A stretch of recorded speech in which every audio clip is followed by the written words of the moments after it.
అందరికీ welcome back to my videos. ఈరోజు నేను మా ఫ్రెండ్ మేఘన తన life story, love story, marriage వరకు ఎలా వెళ్ళింది, అసలు తన మ్యారేజ్ ఎలా జరిగింది, దాని గురించి నేను చెప్పాలనుకుంటున్నాను. ఫస్ట్ ఏంటంటే, అసలు శ్రావణ మాసపు జల్లులు ఎండ తాపాన్ని తగ్గించి పట్టణాన్ని చల్లదనంతో నింపాయి. తెల్లవారుజామున 4 గంటల సమయం, చలిగా ఉంది వాతావరణం.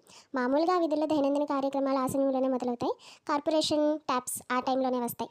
అప్పుడే నిద్రలేచి నీళ్లు పట్టుకుంటూ దినచర్యలు మొదలు పెడతారు ఆడవాళ్ళు. చలికి ముడుచుకున్నట్లుగా పడుకుని ఉంది మా ఫ్రెండ్ మేఘన. గాఢ నిద్రలో ఉన్న ఆమెలో అందమైన కలలు, ఆ కలలో ఎక్కడెక్కడో విహరిస్తూ ఉంది. చేతనావస్థలో ఉన్న ఆమెకు అది నిజమో కలో అర్థం కావడం లేదు. ఇంద్రభవనం లాంటి ఇల్లు, ఇంటి ముందు నందనవనం లాంటి పూదోట, స్వేచ్ఛగా తిరగడానికి వీలుగా ఇటువైపు చూసిన విశాలమైన వాతావరణం. నీటి కరువు లేనట్లుగా ఆ వనం నిండుగా కొలనులు, ఎక్కడ చూసినా జలపాతాలు, కొల నిండా కుళాయిలు.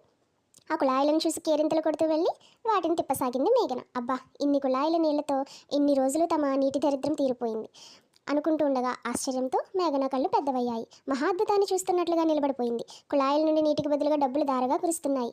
ఎంత చిల్లర!